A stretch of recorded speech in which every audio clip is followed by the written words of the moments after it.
stuff, what we have to do is examine the market that the firm operates in. Right? They're not all equal. We're going to do that now.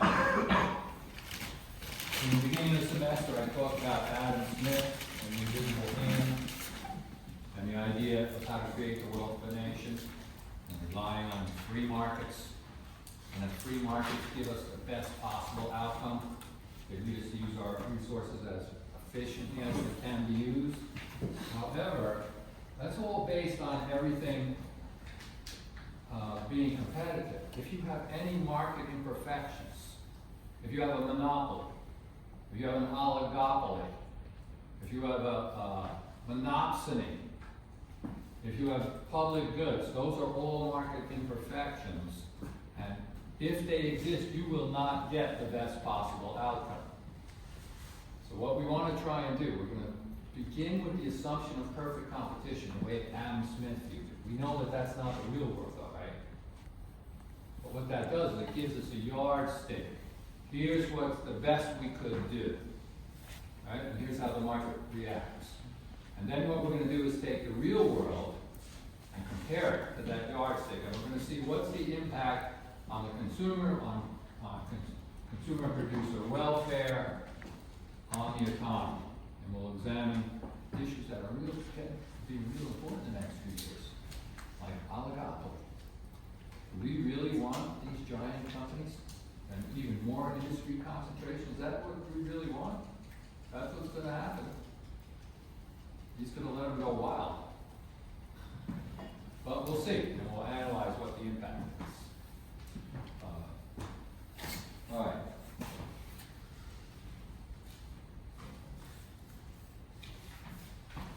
Now, the way they, right, so this is,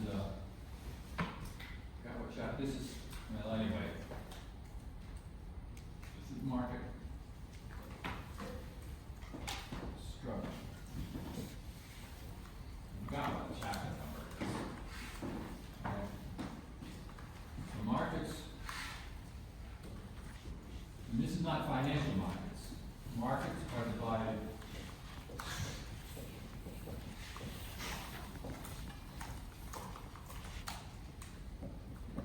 into four types. And this is basically where the government has set this up, the Department of Commerce. You can actually look at the data. All right? First is called perfect competition.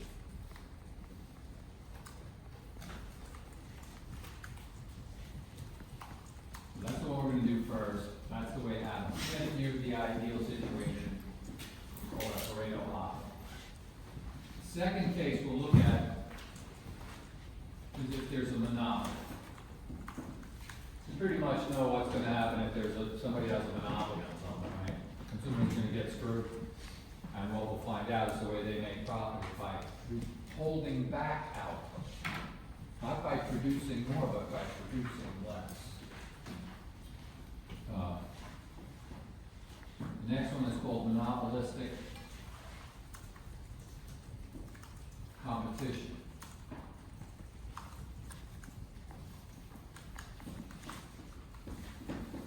This is a situation that's very common in the world where companies try and gain pricing power and making their products unique, or through advertising, convincing us that we just have to have it. The example I think of is the new iPhone 16. I'm still using my old 10. I'm arguing with my wife. I hardly ever use the phone, but when I saw a picture of that 16 with the camera, I want it. Somehow advertising has convinced me that I gotta have it. So at some point I guess I'll want it full. So that's the third one, and then the fourth one is what really we should be thinking about, this idea of oligopoly. Industries were dominated by a very small number of firms, 2, 3 firms making up the entire industry. How do they behave? Is it really a good thing? It's not that clear. And now, the way the government has decided, they've taken every firm, every single company, and they've divided it into one of these categories.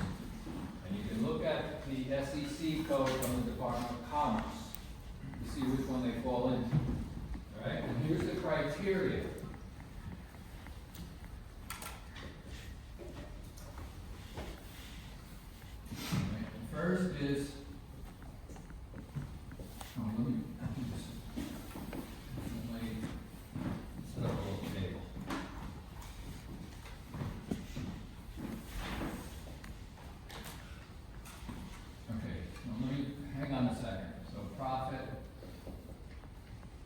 maximization. And for the four types, perfect competition,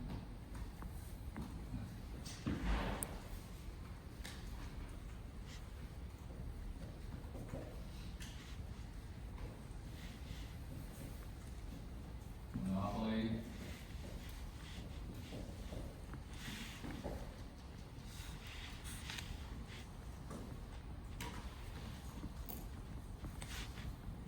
holistic competition, and oligopoly.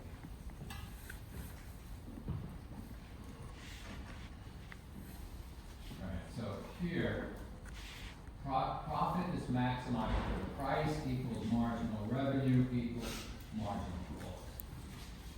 This is the big one, we'll talk about that in a minute. And then the rest are just basically MR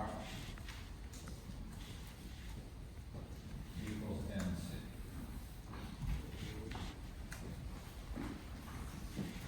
The next multiple choice exam, if you have no idea what the answer is, and you see this is one of them, select that.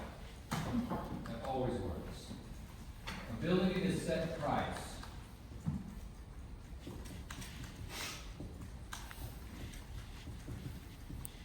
This is also a big discussion right now because we've had this inflation. Bloomberg calls this pricing power. We're in an inflationary environment. You have your company. Do you have the power to raise price, or are you going to wreck your company? So if you under perfect competition, you're called a price taker. It means price is exogenous. And then the rest you are price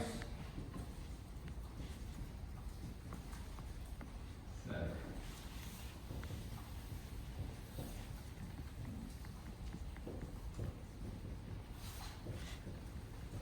So one of the things that differentiates imperfect competition, which these three are, is control over price. Pricing power. I mean, you face a downward sloping demand curve, and you can set your own price. Market power.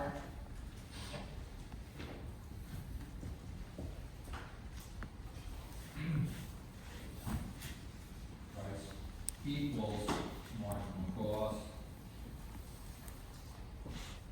And these three is greater than.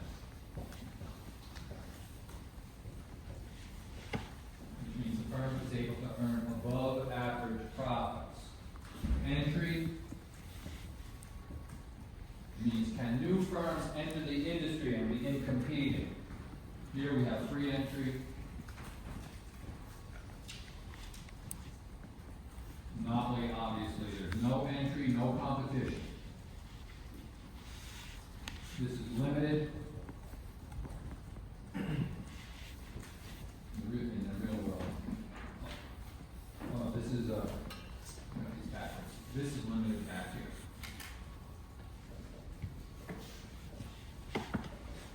But in fact, there is no entry into an oligopoly.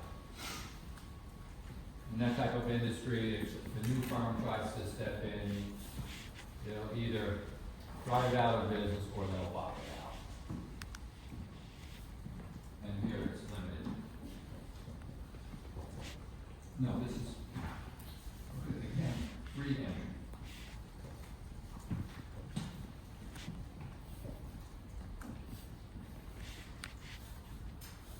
Long run profit.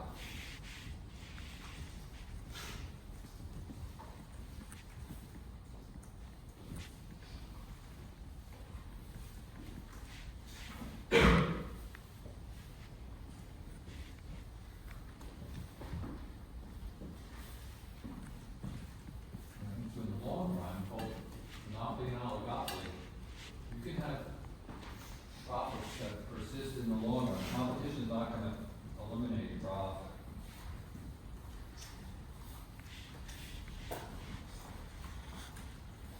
The last one, strategy dependent on rival firms. In other words, when you're setting your pricing and output decisions, when you're making those decisions, you don't just do it in the vacuum, you look at what the other companies, your competitors are doing. And then you have a reaction function. This is no.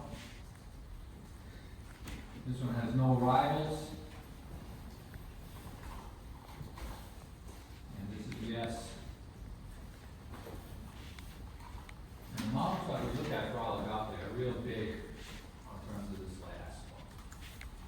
And we use a model, we spend some time looking at a model called game theory to see how they behave. You're playing a game, you're responding to your rival firms.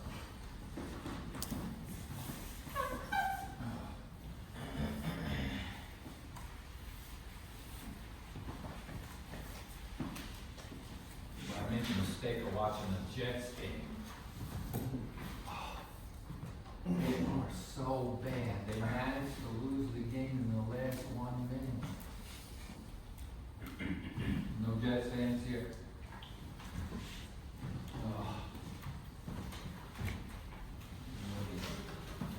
All right.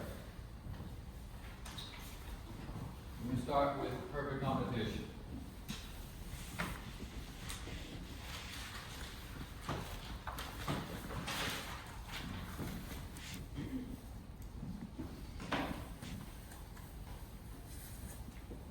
The first thing is the firm.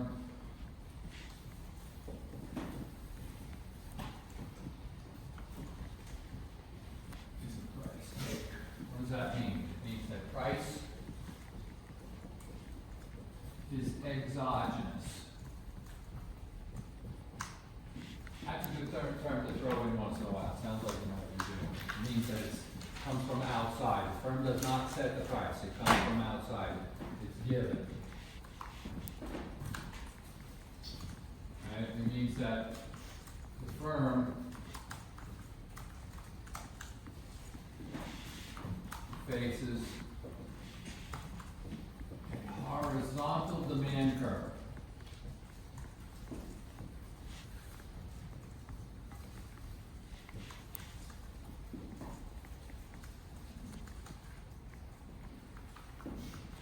Right? And that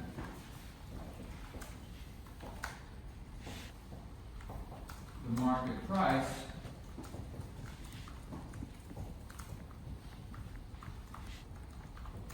is determined at the industry level.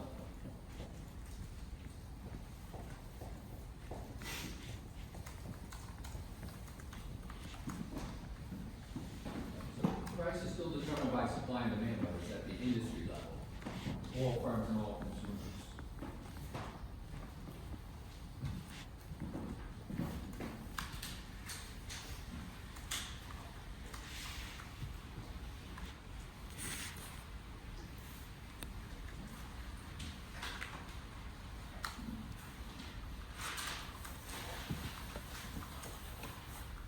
By the way, just as a comment, this table that I put out is kind of important to business in the real world. Because at least up till now, companies that want to engage in a merger or acquisition have to get Justice Department approval. Now, there's some rules, we have some laws on the books that say if it's going to eliminate competition, you're not allowed to do it. But that's up to the courts to decide. And what we've seen under the first Trump administration, they just ignored the law and anyone could do anything they want. Under Biden, they reversed course and they've been trying to stop a lot of it, so you can break some companies up. She was not successful basically in anything. And now we're going back to the old Wild West again. So, and they base these cases on this and industry concentration measures. Right, so here's, and here, what this means is that price equals marginal revenue equals average revenue equals demand.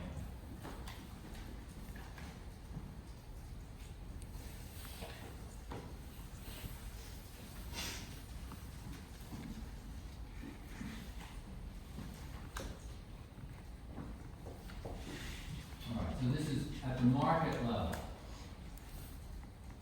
for the industry. They call this market demand and market supply. So that's all the firms and all the consumers.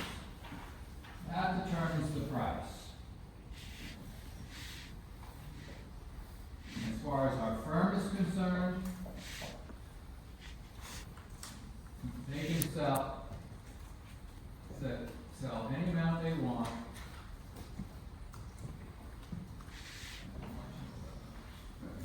At the market. Based on horizontal demand growth.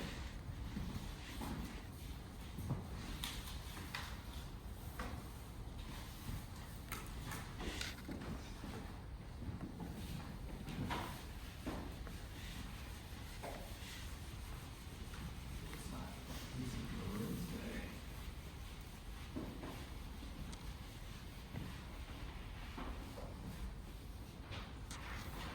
Okay, our assumptions.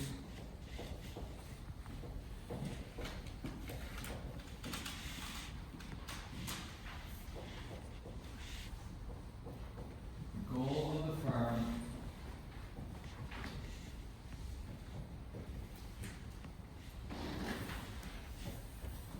is to maximize profit.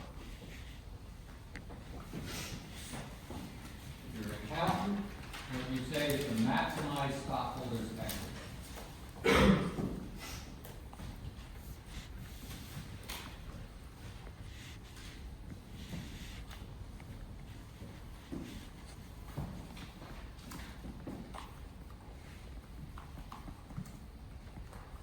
What you'll see, if the company is not doing this, often someone will come from the outside and take a large position in the stock and force the board to make changes. Board of directors, the company has to satisfy the stockholders because the bottom line is they own the company. Okay? Number two, we're gonna assume it's a short run, which means capital is fixed.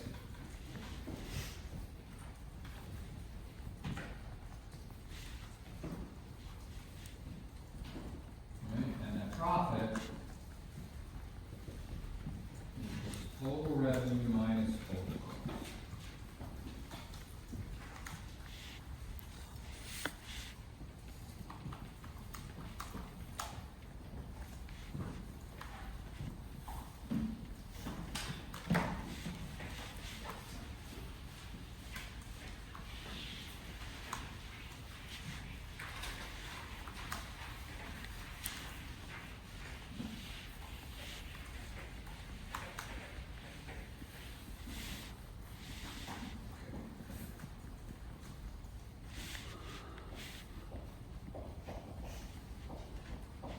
Profit maximization is what we're trying to figure out. And where you can use the marginal revenue.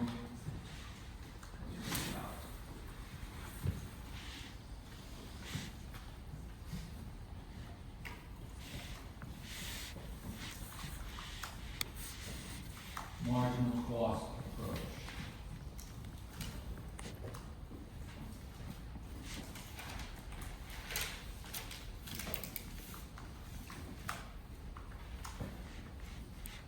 So very simple.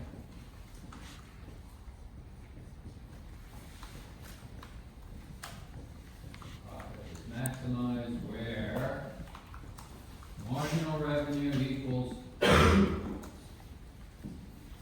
This is the same basic idea in economics that goes right back to the first day. There's a lot of books will say, oh, this is one of the 9 most important ideas in economics.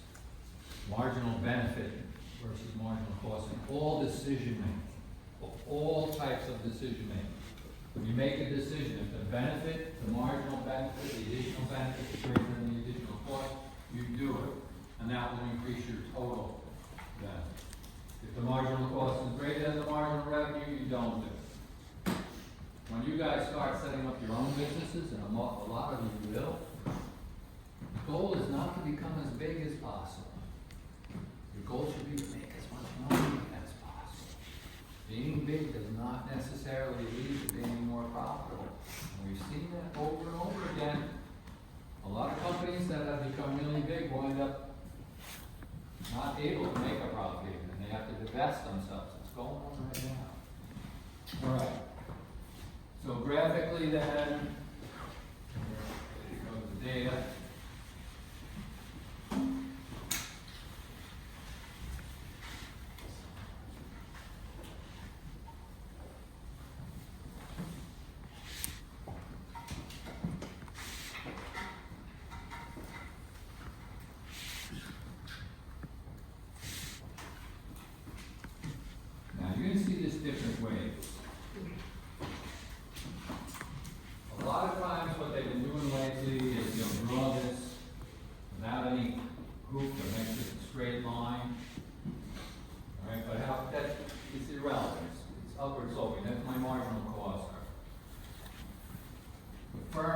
marginal cost equal to marginal revenue. So this gives us Q star, profit maximizing alpha. Always, this rule holds for everybody, regardless of market type. That's how you make the most.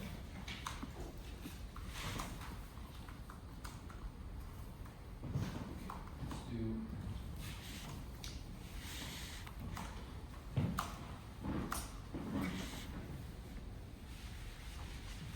Alright, now it's gonna start to get a little bit more complicated.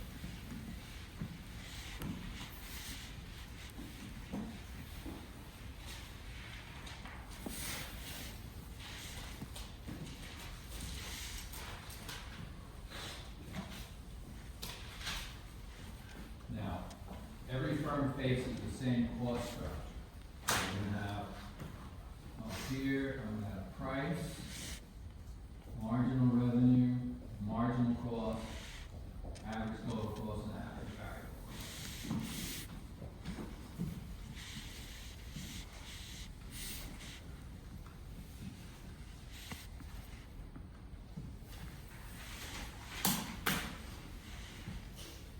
Remember these? Come back and find and use all that data stuff, we're gonna actually use it.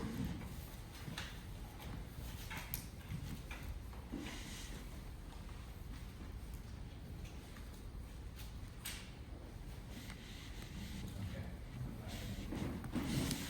Different colors.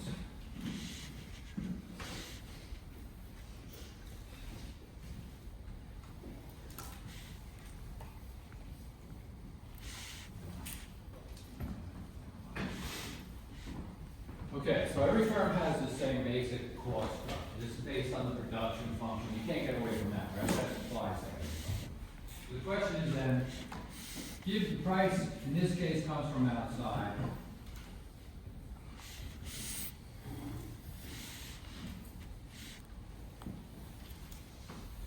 alright, so this is where we're gonna be looking at this with our data in a little while. This is the situation. First question is, alright, where is the profit maximizing alpha level?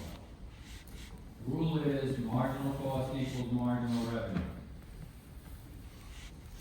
So this is our profit maximizing alpha.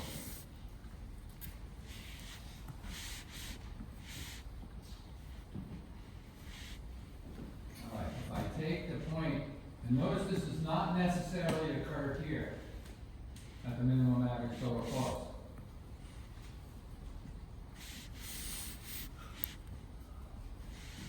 At that output level, if I take the point called ATC, I take the point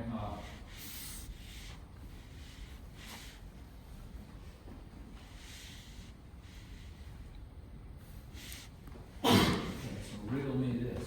Let's add another color. Okay. What's this?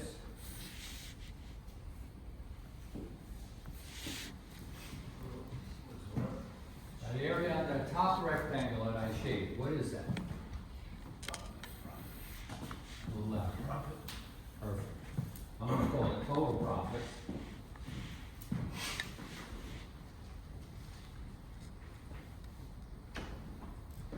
You notice that profit, pi, from now on to make it simple, is equal to price minus average total cost times quantity. Right? The area is rectangle. Price we can sell it for, the cost per unit of making it, that's our profit per unit, times the number of units. Very good? Easy. So then what's this? This big rectangle right underneath.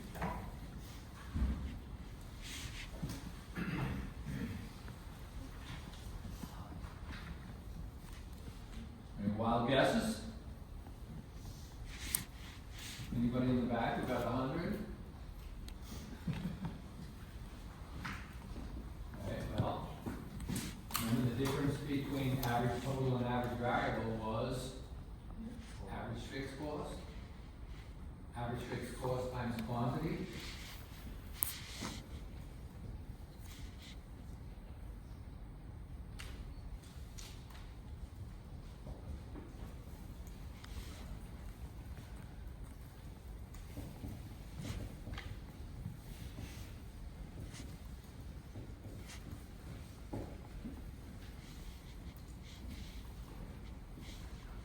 And notice if I was to multiply both sides of this, I would get total fixed cost equals ATC times Q minus ABC times Q. Total cost minus total variable cost. But all it's simple, you don't need to like memorize this. All you need to do is have those first set of basic formulas, and then you should just manipulate it all, right? And then this would be our total variable cost.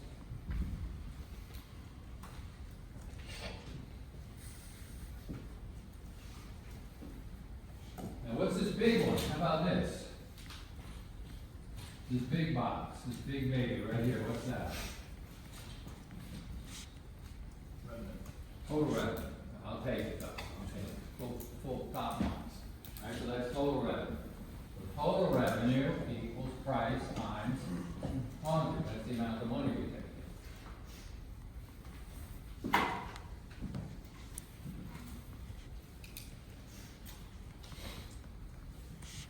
What's this big box?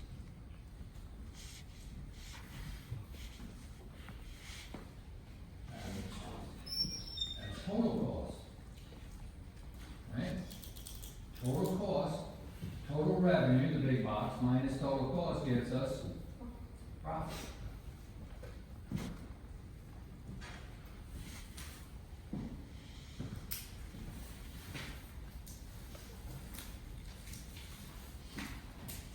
Okay. Let's see.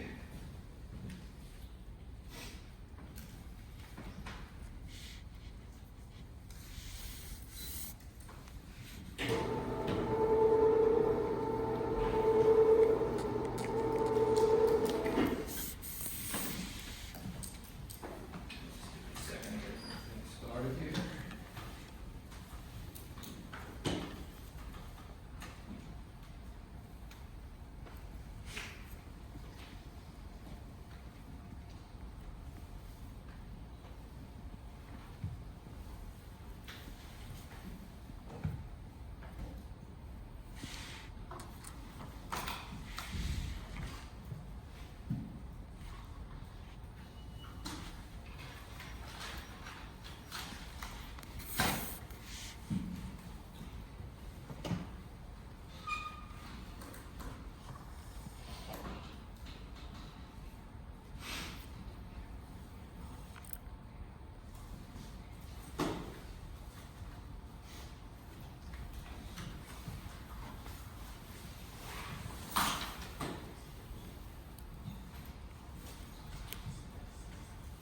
Now, I believe that these are the same numbers we used before the exam, the same table. So if you have this table,